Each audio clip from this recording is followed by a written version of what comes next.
friends, Randy Schaefer here, your host for Building Wins Live. It's another Friday, another time to chat with an amazing guest. You're going to love this guy, Tony Thorpe. We've known each other through the pandemic, if you will, all virtually.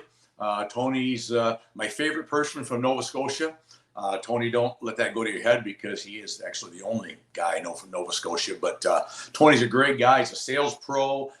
He's into wrestling. He's in guitars. And just an all-around great guy. And I think you're going to enjoy a little good old boy sales talk today. So don't go away. We'll be right back with Tony Thorpe.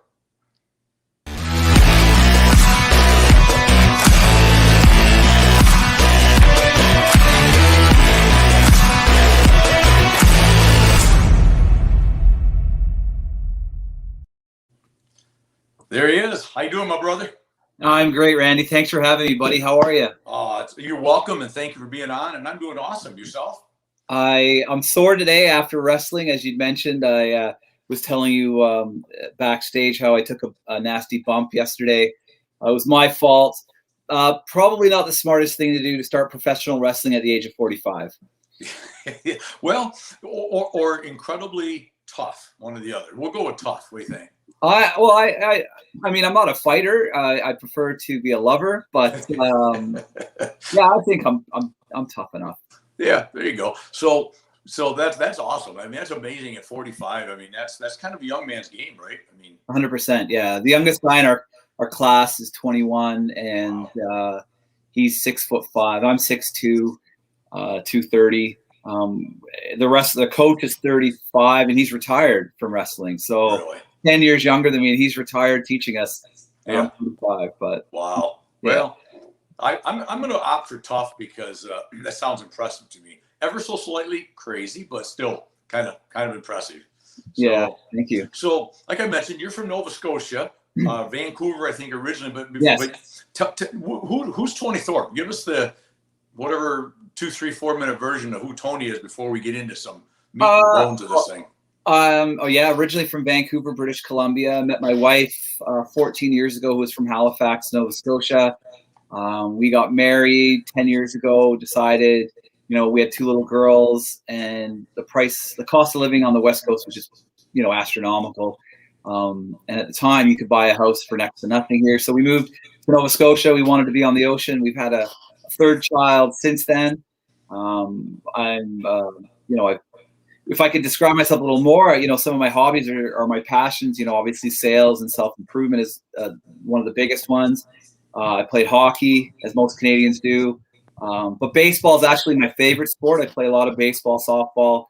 I played soccer as my parents were English, and it was sort of forced on me.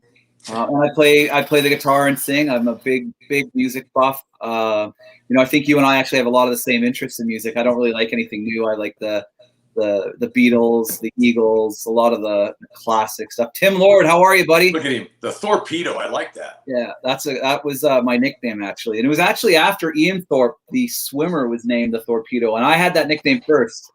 But yeah, so you get some royalties, is what you're saying. I wish. I need a good lawyer. Yes, you do. Yeah. So yeah, no, I'm just a family guy, a dad, and you know what? I've never been shy to go after stuff I love. And so recently, like I mentioned, I started wrestling, and there's nothing like it. Like the abuse we take and the stuff we do is so physically demanding, but it's like a drug. Like I can't get enough of it. I can't wait to get back in the ring the next week to keep practicing and training and learning. And the people I'm training with are just some of the best people I've ever met. It's a real brotherhood. Well, that's neat. And your interest in wrestling, I believe, goes back quite a ways, right? Because I think you're sort of a collector of belts, and yep. and I know you do a podcast of your own, I believe, to the wrestling world. So this is not like something you just dreamed up one day. No, I've wanted to be a wrestler forever. I had roommates 20 years ago that went to a wrestling school in British Columbia, and I was going to go with them, but I can't remember why I didn't go.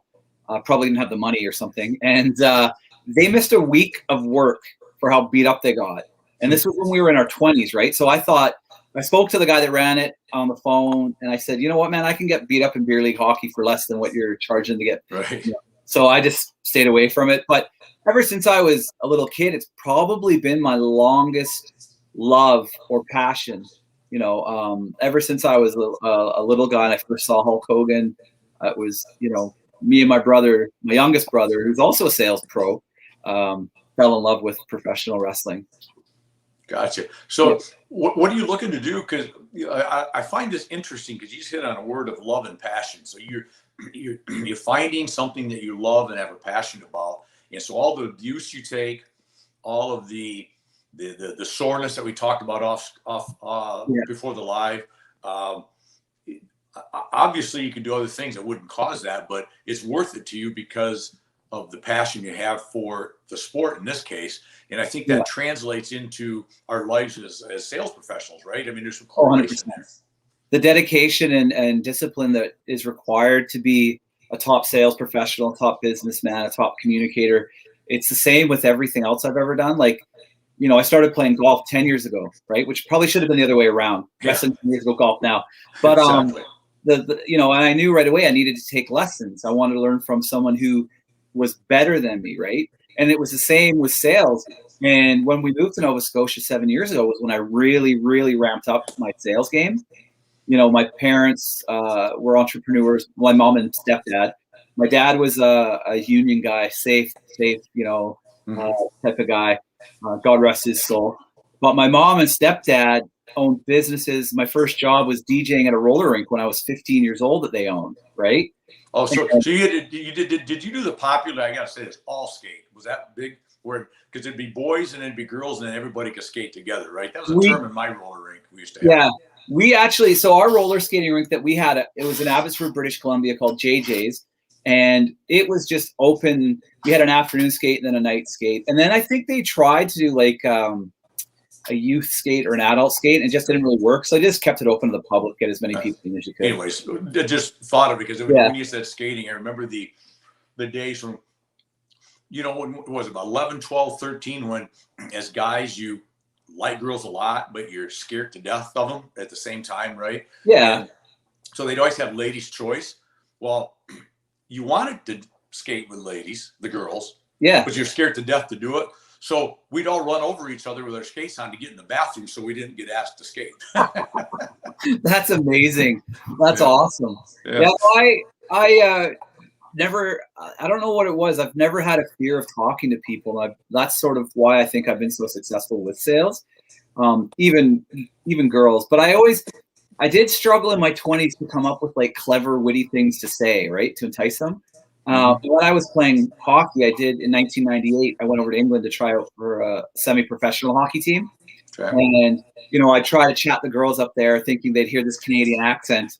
They all thought I was Irish, to be honest. But, which didn't play well, right? No, it didn't really help. No, it didn't really at all. I mean, it was the first time I tried smoking. I had a cigarette and I didn't realize that you're just like, I've never smoked cigarettes. So I just took this, I inhaled and then just blacked out. And it was like the worst. So I've never smoked since. I tried it. And actually, it was 1996. And I tried it and that was it. Once and done. Never smoked a cigarette again in my life. Nice. The things we'll do to impress the girls, right? Absolutely. Oh, that's funny. That's funny. You hit on something a minute ago, and I want to circle back to that because you mentioned you played with some guys or worked out with some guys better than you when you got started, and isn't that key to everything we do, whether it's in sales or anything? Is and there's people that make these statements way better than I do, but that if you're the smartest person or the best person in the room, you're in the wrong room, right? Yeah, you're in the wrong room. Yeah. And I think so. Thoughts on that? Because obviously you're getting involved with people that's younger and been wrestling longer than you. Yeah, I wrestled in high school, but it's like this is different because there's a lot of the high flying moves and stuff. And like I said, everyone there is one person there who is 40 and started at the age of 38. And then the rest of the guys are like in their 30s and younger. But like you said, go back to that, like when you read Think and Grow Rich or, How to Win Friends, Influence People, Dale Carnegie had people that were like mentors to him. And Jeffrey Gitomer talks about having mentors, right? Mm-hmm. When we were part of Megamind, it was a group of people that were, ambitious, sales-driven, focused, business people, right? When you join that and you can grow from it. And I think, I struggled at finding mentors for a long, long time. My stepdad, like, should have been my mentor. He's one of the most successful business people I know. He came to Canada as a German immigrant right after World War II as a young boy, and being German in Canada after World War II probably wasn't the best. He had a tough life, right? But Sure. He's been very, very, very successful. My mom and him have traveled all over the world. My mom was always an entrepreneur, always taking risks. And I think that's what led to my parents' divorce, was that my dad was a stay safe guy. He would say, save your money for a rainy day, where my mom was like, invest your money. So, like, she just, different mindset, always wanted more. And me and my two brothers, we inherited that from my mom for sure. Sure. Yeah. Well, and I think the whole, if you're in sales, whether you have your own business or you work for somebody, you're still in business for yourself, right? Yeah, 100%. Yeah. If you don't take risks, if you're not a risk taker, sales is probably not the place for you, right? Yeah. Do you agree with that? 100%.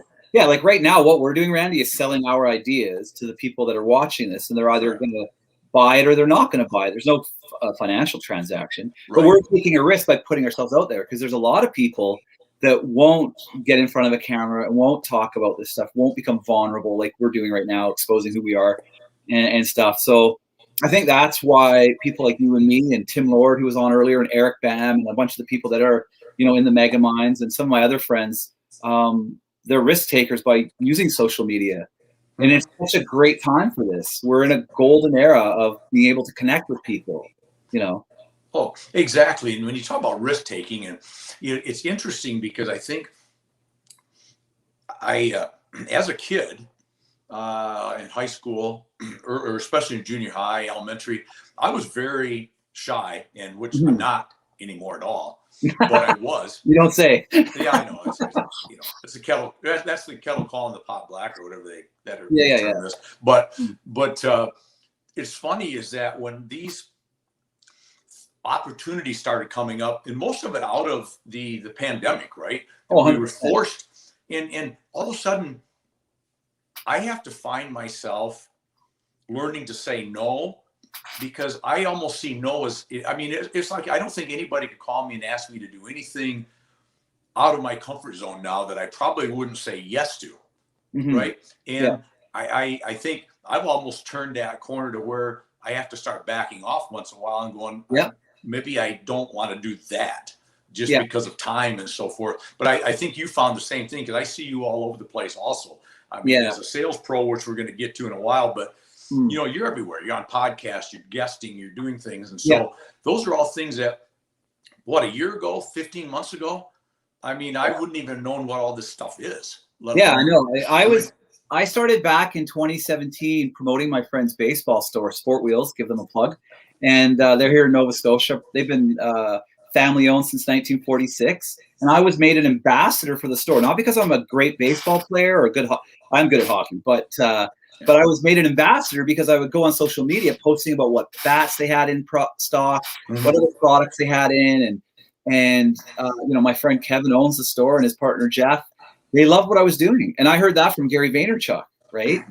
And I think it was like really getting out of my comfort zone was leaving the little town I lived in my entire life, right? And I did take little steps along the way, like I mentioned, going to England to play hockey. Yes, my parents were from there, so I wasn't an import hockey player or any of that stuff. And I did have family to live with. So it wasn't like I was, moving down to like, Atlanta, Georgia, where I didn't know anybody or something. Right.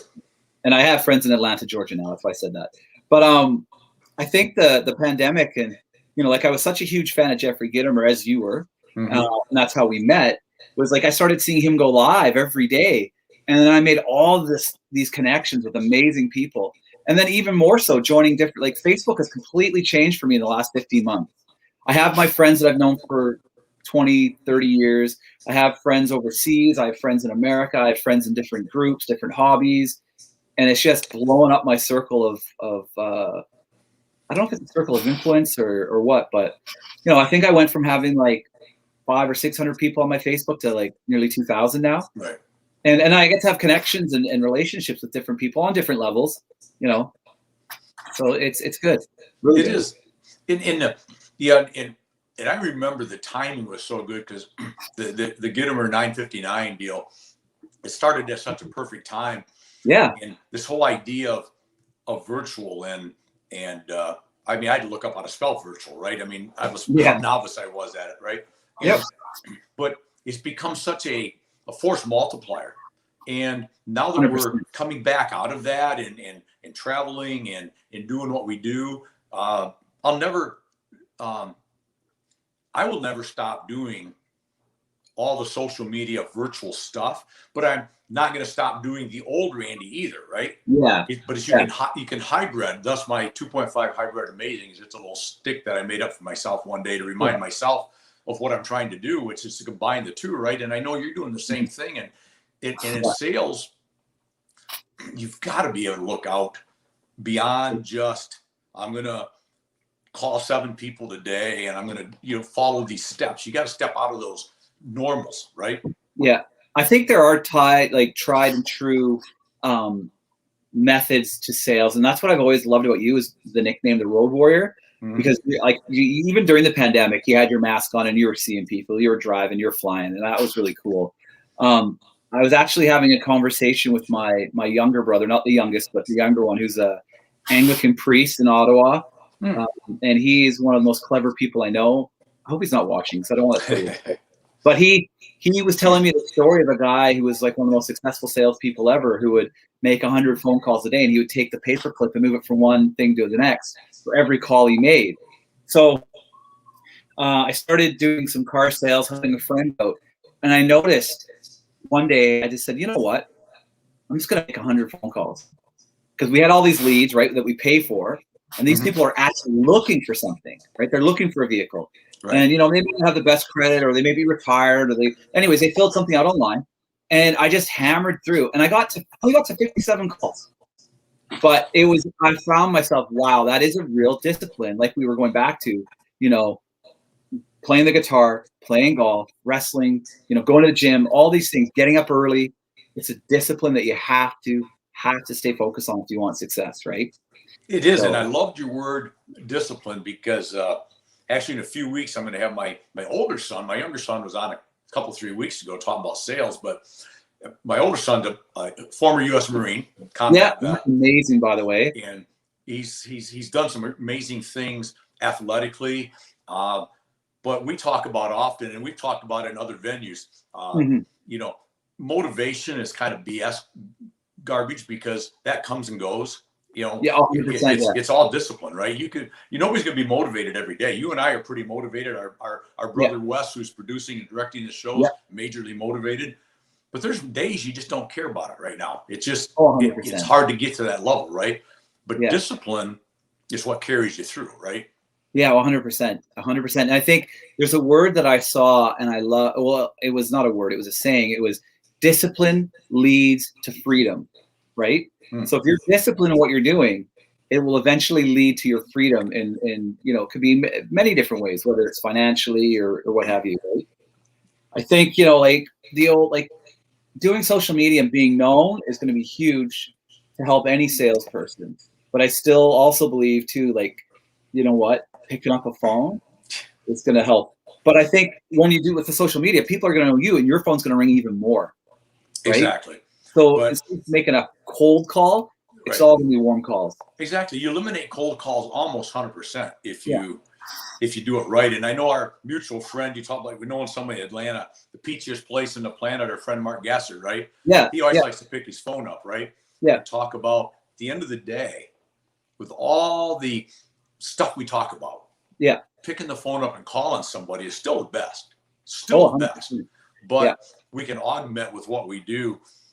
But an interesting thing where you and I met, and our mutual friend Wes, again, who's producing the show, is funny with virtual, and the power of virtual is so many of the people in the Megamind group. Wes is a member also, and I've got a picture sitting here from Wes will probably pop it up, but when 5 of us were together in Cincinnati 2-3 weeks ago, I was going to be in town for Well, there's me and Wes.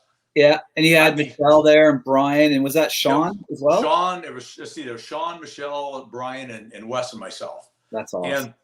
But I think Michelle and Brian had met each other once, but basically, this is just 5 of the group.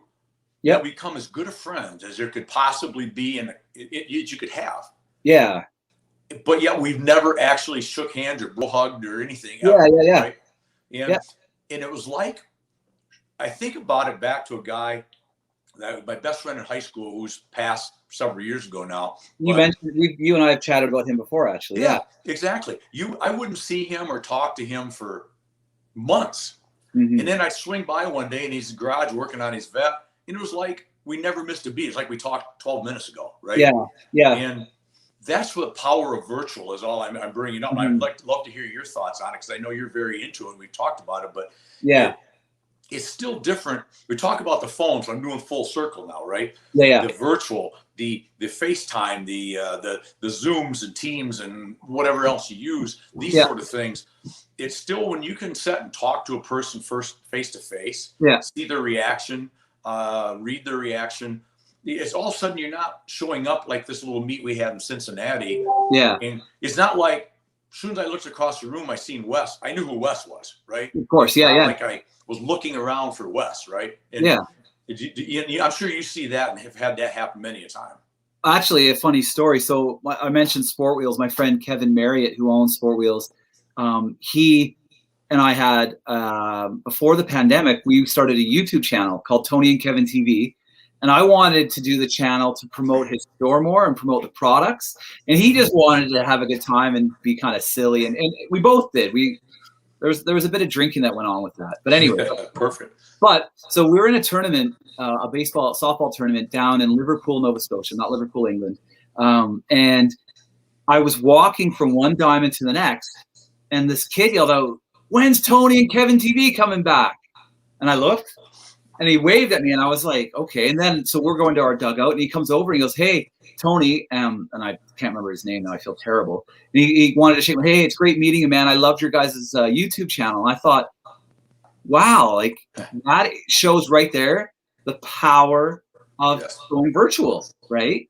And exactly. And we, our first ever episode, we didn't have the proper lighting, we didn't have mics, we were in an echoey location, and then slowly we built it up. I think we only made 6 or 7 episodes, but like to have someone, a 2-hour drive away, recognize me, see me, and come talk to me, and it was, that was pretty cool, and it just proved the power of what we were doing. And then I've had people, I'm terrible with names, at softball tournaments where they would set up and have all the gear for sale, and people would come up to me, "Hey, what do you think of this? What do you think of that?" And I was just like, and they know my name. And I was just like, holy crap, right? And it's just proof by posting videos on Facebook, our little YouTube channel, and all that. Like it totally works. Yeah, exactly. We had guys from the province next to us in Moncton, New Brunswick. And one of the guys came up to me and he said, "You and Kevin are like, or Kevin is, the godfather of softball. Everyone knows who Kevin is, blah, blah, blah." Just by doing our videos we did. So I recorded it and I went live on Facebook, right? This was in 2018. And I said, "There you have it, folks," right? And people across Canada know who Kevin is because of all the social media we have done, right? And how I've helped him. And he's helped me too, so I can't complain. Yeah, exactly. Yeah. So you're, I know if you turn your camera slightly to whichever way of you, you're right, I believe. Yep. You're a little bit into music. Oh yeah. Yeah. Look at that. And it's funny, like when we met, when the pandemic first started, I actually wanted to create a YouTube channel because I was building and repairing pawn shop guitars for cheap. Like I would buy a guitar for $50 and I just completely sand it down, repainted everything. And I think I gave Helen from our mastermind group, that I was in prior, Megaminds. I gave her a virtual tour of my shop that I created in the garage where I have all the different tools, sanders, and the different guitars. I actually still haven't finished putting them together.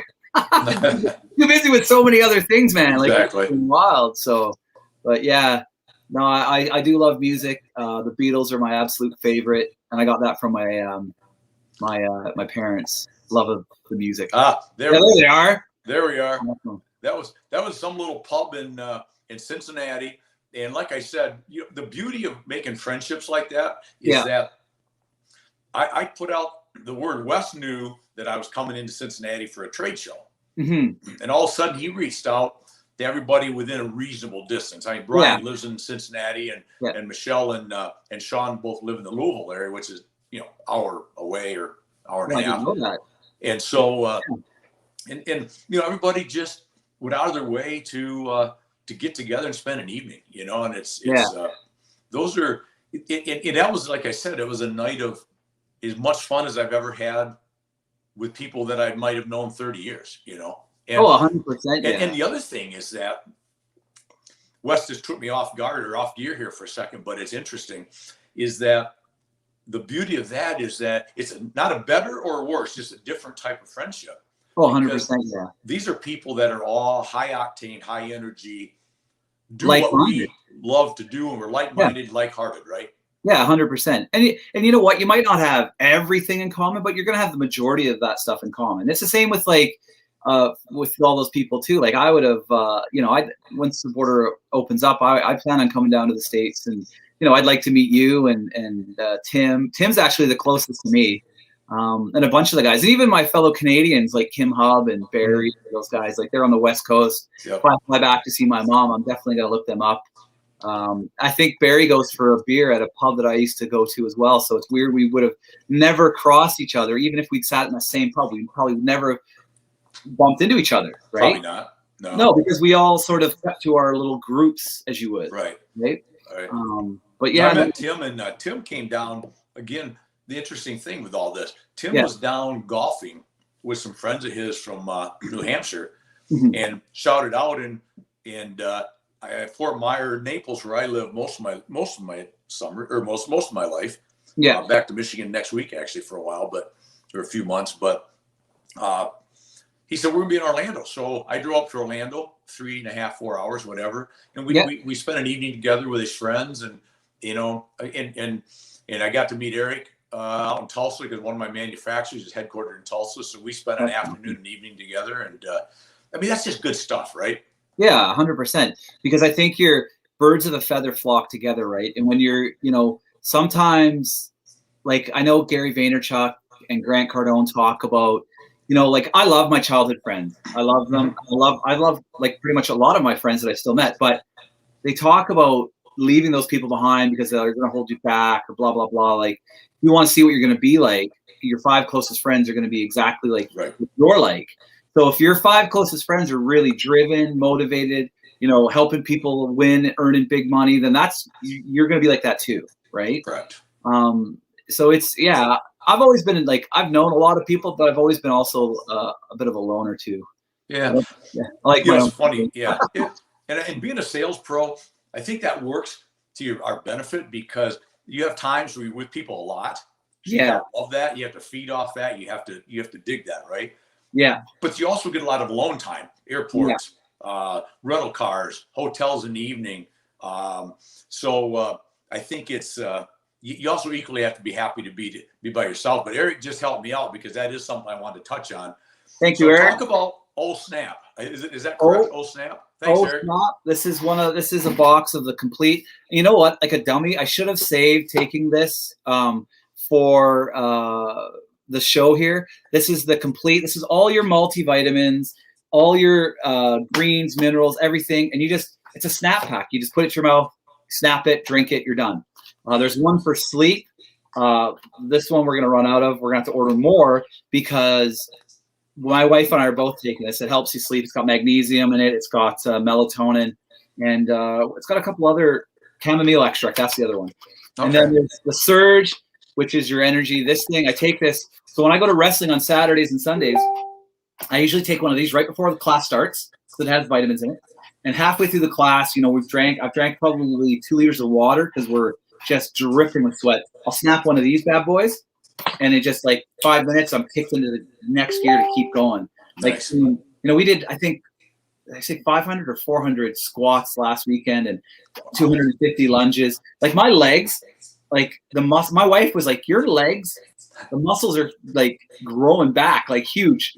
It's incredible. It's incredible. So anyways, Oh Snap. you can get this. I highly recommend it. My wife loves it. I love it. I have friends that have tried it and love it. Now, I will be honest here. They're going to make a new flavor, and they look like little condom packets. But the Surge does not taste the best. I mix it with water. I've tried like just taking it straight like this. It's not bad. Just drink some water after, but it works. Perfect. They're coming out with new flavors, though. They're coming out with a tropical orange. I think that'll be amazing. Oh, yeah. The Sleep one tastes like a grape freezy.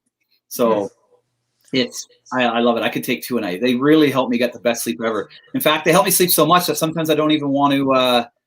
I struggle to get up early in the morning. So really, wow. Yeah. Oh yeah. Yeah.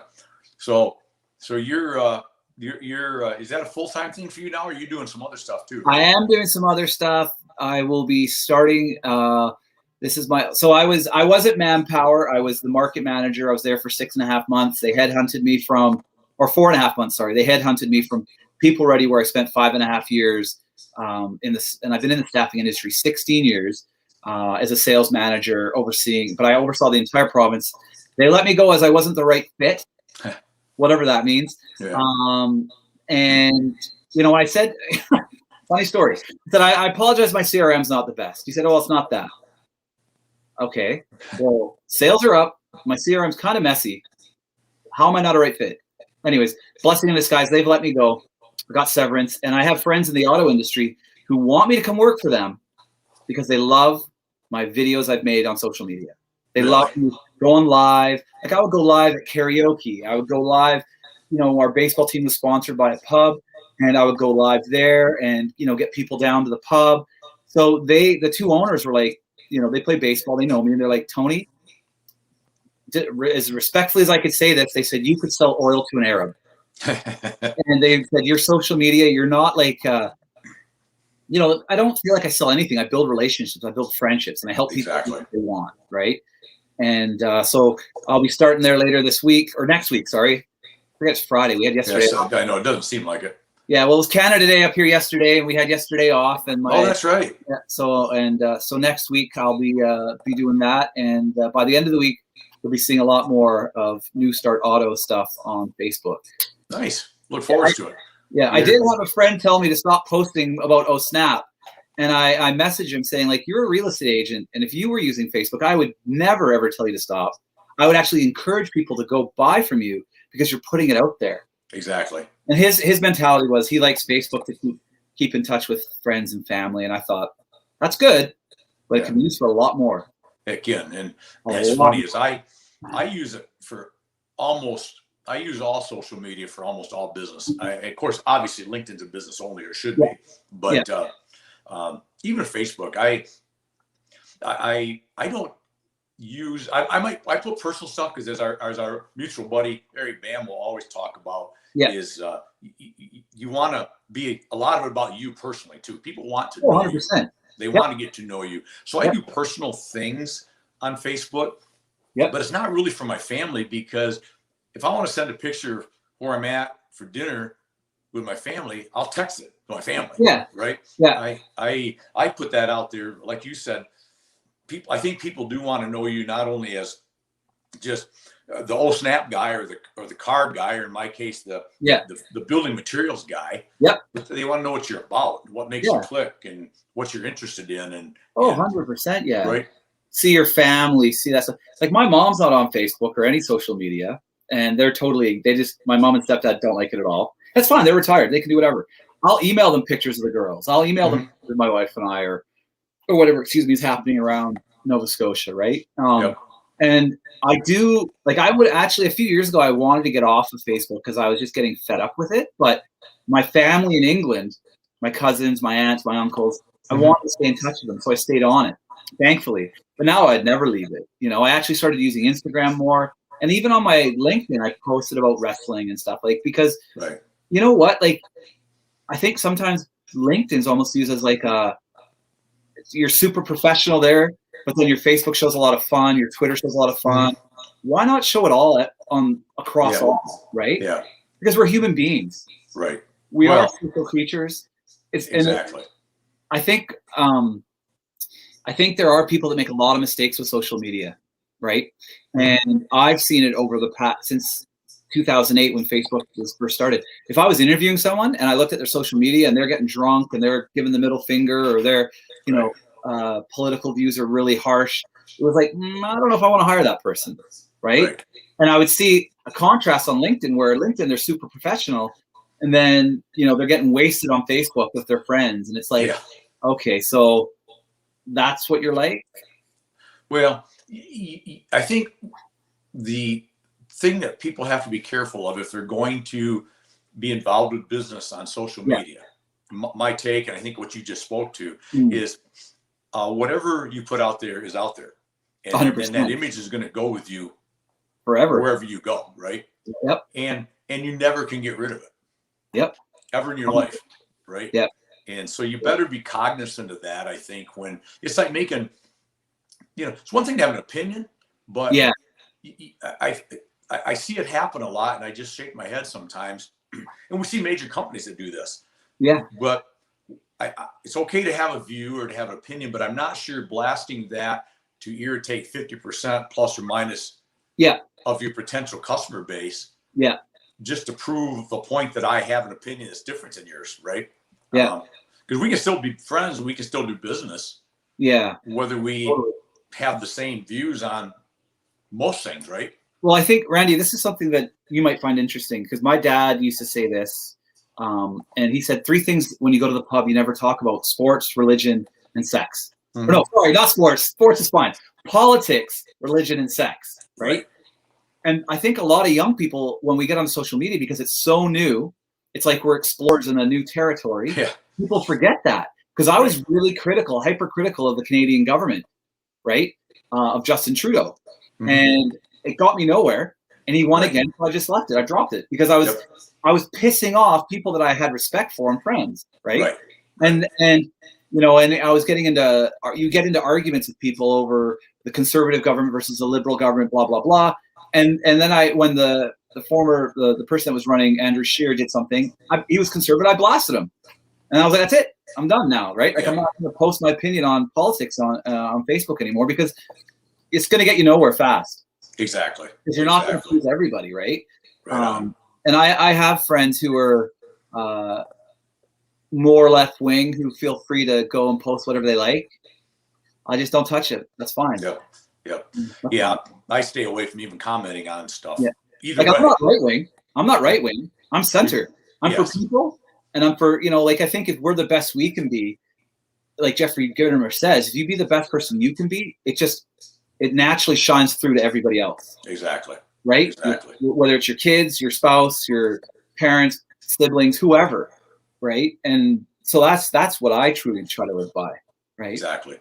And you do it well, my friend. Thank you. I appreciate that. What, as we sort of start wrapping down here just a little bit, our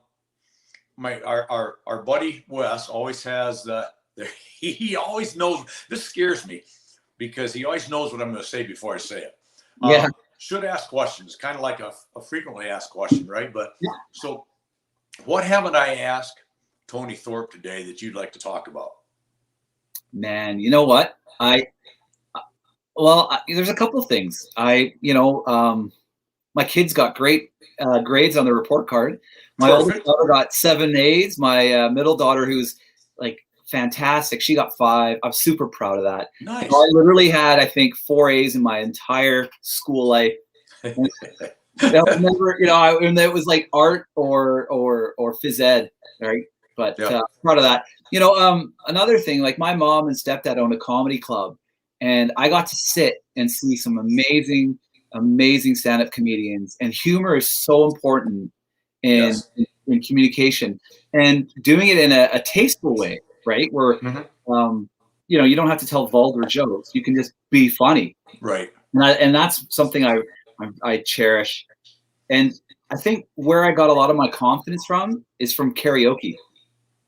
I know that probably sounds crazy, but I can get up on, like, we were on a cruise 2 years ago in 2019, and I got up on the cruise ship and sang in front of like 300 people. It was packed.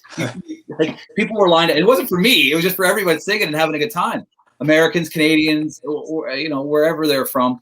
And it was just like talking to the crowd, having a laugh with them. I made them all laugh, sang a couple songs.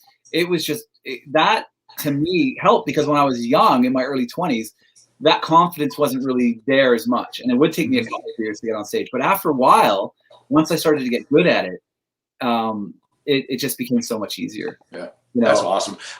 My biggest problem with, I wouldn't be shy of the karaoke part. I don't know more than probably 5 words of any song. Oh, same way, Randy. I love the Beatles and I forget the lyrics. I literally, if I'm playing my guitar, which I used to do a lot more of on Facebook Live, I just haven't had the time. I have to have the music in front of me because I forget the chords and the lyrics. Right. Well, I found that a lot of these artists, they have the words wrong. Because I'm right. They have the words wrong. Exactly. And it really irritates me when I find out that they're wrong, because I'm thinking, okay, you're making with royalties $40 million a year and you can't even get the words right. I mean, it's that's awesome. That's a challenge. Well, my friend, I appreciate the time, buddy, more than you know. It's you're a good friend and a good buddy, and I love what you do and what you bring to the table, my man. I'm really blessed to be your friend, and you know, I really am thankful for every time you've reached out to me, and you know, and I always enjoy our conversations. I've learned a lot from you and a lot of the other mega minders. You know, even sending a little video message, stuff that I never even thought about, and that's actually helped me. I've had lots of companies ask me to come work for them because I would do something different, like on LinkedIn, send a quick message to someone, wishing them, hey, Tony Thorpe here. I hope you're having a great day. Yeah. I'm being sincere about it because I want people to have a great day. There's too much negative shit in the world. There's too much stuff that's out of our control. So you know what? A nice little message to someone, even a voice message, it really changes, lightens people's day up for sure. It does. You know what? I think you know, a lot of the guys in the Megamind group. Kim Hobbs was the first one that sent me a video message on LinkedIn, and I was like, that's a great idea, and I'm going to run with that. So yeah. It's really good. It is good stuff. It is good stuff. And it's good stuff to reach out, shows appreciation, shows you care. Yeah, absolutely. And especially you got to really care though. If you're doing it because, you know, Tony and Randy were sitting here talking about it for 5 minutes. Yeah. Oh, geez, that's a great idea. But you're not sincere. That'll come through, right? Well, that's actually something I wanted to talk about too, if we could, before we wrap up. Yeah. Is that sales and dating are so similar. When you're a single guy and you're at the bar trying to pick up girls, right? They can tell. You reek of that desperation. When you're trying to make a sale because your commissions are low or it's getting close to month end and you've not met your quota, the people on the other end of the phone, the people that you're emailing, it's like the animals in their sixth sense. They can tell. Great point. So I genuinely love sending messages to people just because, hey, I hope you have a great day. Exactly. I'm not looking for anything back. Exactly. It's just, you know, and it's the same when you're selling, like, hey, like I had a customer, call them up. They're happy with who they're using. I said, that is awesome. I hear that a lot. I'm really happy for you. Here's my number. If anything changes whatsoever, give me a call. Maybe I can help you. Maybe I can't. Maybe I can answer some questions that they might not.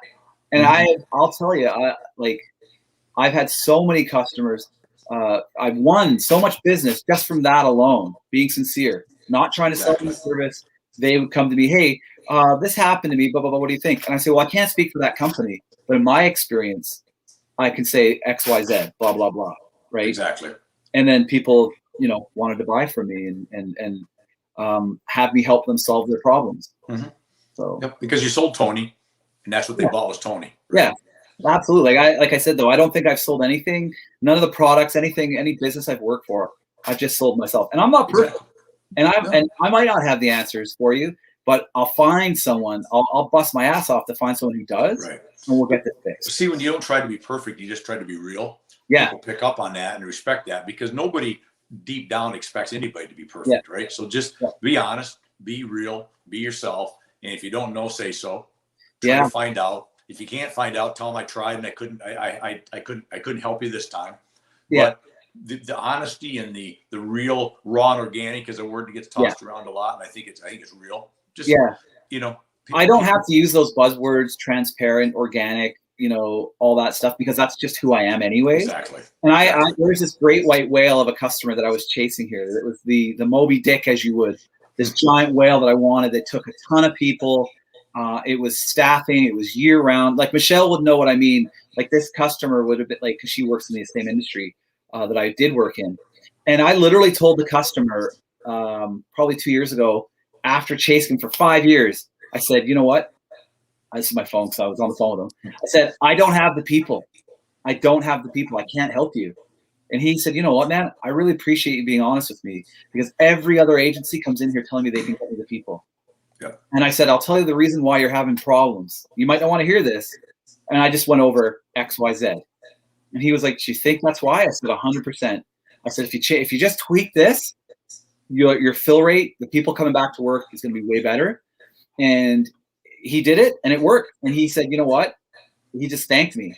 And when I switched agencies, I called him up. I did everything. He was ready to get rolling with the business, but then we got locked down again, and they weren't bringing in anyone new due to the pandemic. Okay. Yeah. But you know what it is? It is what it is. It is, but it works. Bottom line, that's what you do. Do right. Yeah. If I do get back into staffing, that's the customer I'm going to be able to get right away. So exactly. Yeah.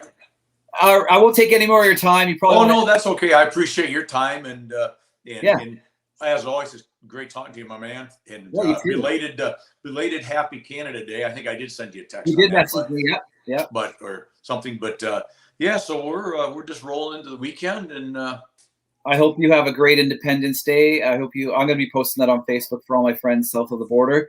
That you guys have a great 4th, and enjoy the barbecue and beers, and be responsible. Don't text and drive. Yep. And my parting words on that is. It's always good to remember what the day is, right? Mm-hmm. I think a lot of times with all holidays, we have a tendency to think they're about barbecuing and drinking beer. Yeah. That is part of what we do, but there is a reason why it's called Independence Day. And we ought to be pretty thankful for that, right? Yeah, for sure. Yeah, for sure. So, awesome. Tony, thank you, my friend. I appreciate it as always. We'll chat soon. If you want to jump backstage for a minute, Wes and I'll come back, chat a minute, or if you got to run, feel free. But yeah, you can send me backstage. Okay. Sounds good, buddy. Cheers. Tony Thorpe. I hope you guys enjoyed that. Tony is a guy I could actually, well, you could tell we could probably talk for another couple hours, but great guy. And if you can use any of his Snap products, make sure to hit him up. If you didn't get it or jot it down and you'd like to know how to get a hold of him, you can holler out to me and I'll get you the information. He's a good man. So anyway, that's it for today with going into the weekend. Next week, we have a great guest, another friend of mine, another member of the mastermind group I belong to, as a matter of fact, Megamind, Alan Baris. Alan is an author. He's a former Army sniper, and he's I guess I'm going to call him a self-defense guru. We're going to talk everything self-defense. He works for a company, does a lot of training on self-defense. He does a lot of good things talking about how to protect yourself, whether it's personally or how to protect your business, how to protect yourself at a business, out in the street, walking down the street in the car, in a business. And he's got some really, really good attributes, and we'll probably talk about his career a little bit from the military and talk about his books that he's written. And you'll enjoy Alan. He's a great, great guy. He's from the Bitterroot Valley of Montana. And I think you'll enjoy that. So next week, Alan Baris. But until then, remember, you want to get to go around this whole planet once. So live it, love it, own it. Make today your best day ever, and make it a great 4th. Cheers, all.